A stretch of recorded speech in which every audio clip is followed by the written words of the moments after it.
जय Shri Krishna. Welcome to power of mantras. झुक जा श्याम चरण में प्यारे, और कहीं ना झुकने देगा। मन में है विश्वास जो पक्का, काम कभी ना रुकने देगा। बात हमारे विश्वास की है, बात हमारे आस्था की है। आज ये वीडियो मैंने उन सब अपने भाई बहनों के लिए बनाई है जो कहते हैं कि हमने ये मंत्र बहुत किया, हमने ये पूजा बहुत की, हमें कोई फायदा नहीं हुआ, हम इतने टाइम से इस पूजा को कर रहे हैं, कोई फल नहीं मिला। ये वीडियो उन्हीं को समर्पित है, मेरे सभी भाई बहनों को जो पूजा पाठ करते हैं और उनके अनुसार उनको फल नहीं मिलता है। आज मैं आपको कुछ उदाहरणों से भी बताऊंगी और वैसे भी बताऊंगी। एक बार अर्जुन ने श्री कृष्ण से पूछा, हे केशव, जब सब कुछ कर्मों के अनुसार ही मिलता है, यानी इंसान अपने कर्मों के अनुसार ही सब कुछ भोगता है और वो तय है कि जो उसने कर्म किए हैं उनके अनुसार ही उसको फल मिलेगा, तो फिर हम पूजा क्यों करें? फिर इस पूजा का क्या फायदा? क्योंकि हमें मिलना तो हमारे कर्मों के अनुसार ही है, तो फिर हम ये पूजा क्यों करें? फिर हम भक्ति क्यों करें? तो भगवान श्री कृष्ण ने जवाब दिया, हे पार्थ, जब बिल्ली चूहे को मार के मुंह से खाती है, जब बिल्ली चूहे को मारती है उस मुंह से चूहे को खा जाती है, और वही बिल्ली उसी मुंह से अपने बच्चे को भी उठाती है और एक जगह से दूसरी जगह सुरक्षित स्थान पर रख देती है। बिल्ली भी वही है, मुंह भी वही है, लेकिन परिणाम दोनों के अलग अलग हैं। एक तरफ तो वो चूहे को उसी मुंह से मारकर खा रही है और एक तरफ उसी मुंह से अपने बच्चे को सुरक्षित दूसरी जगह पहुंचा रही है। तो हे पार्थ, यही अंतर है कि जो मेरे भक्त हैं, जो मेरी भक्ति करते हैं या पूजा करते हैं, मैं उनको उन कष्टों से सुरक्षित निकाल कर ले जाता हूं और उनको पता भी नहीं चलता है। कर्म के अनुसार तो भोगना है, ये तय बात है कि जो हमारे कर्म हैं उनका तो हमें भोगना पड़ेगा, लेकिन ईश्वर उन कष्टों को आपको खुद को पता नहीं रहता है कि किस तरीके से कम कर देता है, क्योंकि आपको कम करते हुए वो नहीं दिखते हैं, आपको तो अपना दुख ही दिखाई देता है। आप उसको इस तरीके से समझिए कि जो स्थिति आज आपकी है उससे बदतर स्थिति होती तो क्या होता।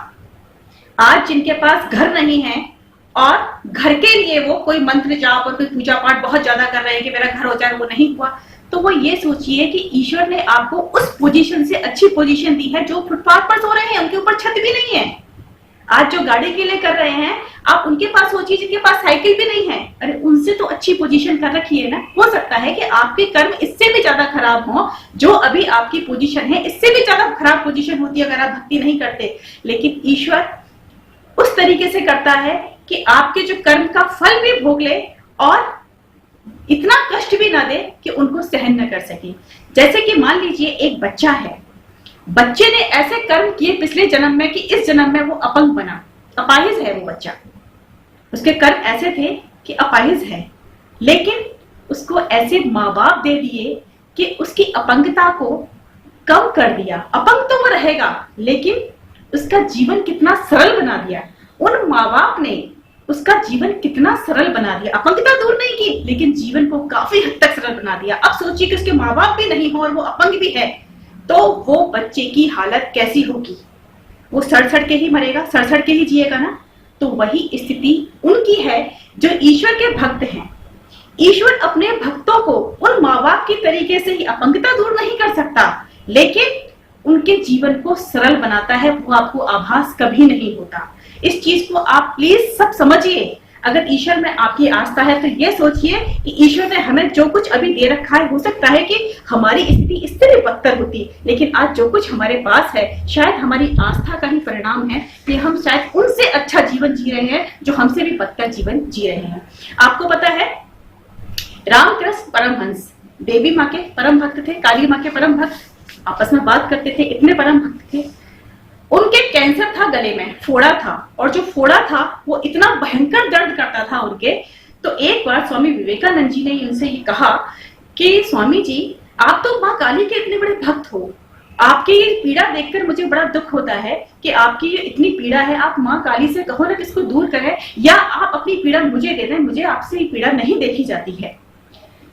तो परमहंस जी ने उसको जवाब दिया कि माँ काली से अगर मैं कहूंगा कि मेरा ये दुख दूर कर दे, तो वो 1 मिनट में दुख दूर कर देगी, मुझे कोई दुख नहीं होगा और मेरी इस पीड़ा को भी हर लेगी, इस कोड़े को भी सही कर देगी। लेकिन मेरे कुछ ऐसे कर्म थे कि मुझे ये भोगना है, इस जन्म में तो वो कर देगी, लेकिन इसके लिए फिर मुझे अगला जन्म लेना पड़ेगा इस कर्म को भोगने के लिए। तो क्यों मैं अपने जो कर्म है उनको तो मुझे भोगना ही पड़ेगा, इस जन्म में अगर आप दूर कर देंगे तो अगला जन्म लेना पड़ेगा।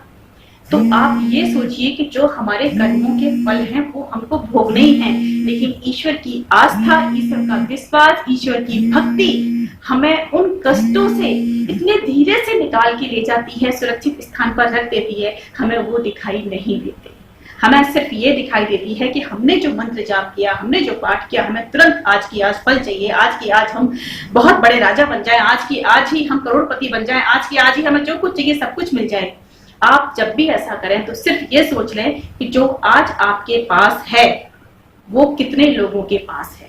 वो ऐसे बहुत सारे लोग हैं जो जिंदगी आप जी रहे हैं वो बहुत सारे लोग नहीं जी पा रहे हैं, वो उसके लिए भी तरस रहे हैं। जिनके पास आंखें नहीं है वो सिर्फ यही सोचते हैं कि हे ईश्वर मुझे तो आंखें दे देता, संसार देख पाता मैं अच्छे से। आपको ईश्वर ने आंखें दी हैं। जिनके हाथ पैर नहीं है वो ये सोचते हैं ईश्वर मुझे हाथ पैर दे देता, कम से कम अपने काम तो कर पाता मैं। तो आप ये सोचिए कि ईश्वर ने आपको जो कुछ दिया है वो कम मत समझिए। आपको स्वस्थ बनाया है ना ईश्वर ने, ये बहुत बड़ा वरदान है, ये भी वरदान है, इसको वरदान मानिए। तो आपका तो इस तरीके से ईश्वर पर विश्वास होना चाहिए, इतनी अटूट आस्था होनी चाहिए कि ईश्वर में भाव अगर है हमारा तो हम सब कुछ पा सकते हैं, हमारे कष्टों को दूर कर सकते हैं। लेकिन भाव को पैदा करना बहुत जरूरी है, क्योंकि भाव के बिना तो कुछ भी नहीं है।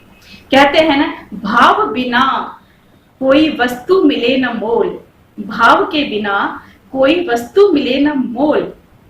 तो वो हरि कैसे मिले जो है इतना अनमोल। तो हम उस अनमोल हरि को बहुत जल्दी पाना चाहते हैं, उससे सब कुछ पाना चाहते हैं। भाव तो रखिए, भाव के साथ वो भी मिलेगा, आपके कष्टों को ऐसे हर के ले जाएगा आपको पता भी नहीं चलेगा। तो ये बस मेरा यही कहना था मेरे सभी भाई बहनों से कि ईश्वर के प्रति आस्था जो है उसको उस तरीके से बनाए रखें, उसमें अटूट विश्वास प्रेम रखें। वो आपके साथ है, हमेशा आपके साथ रहेगा। जय श्री कृष्णा।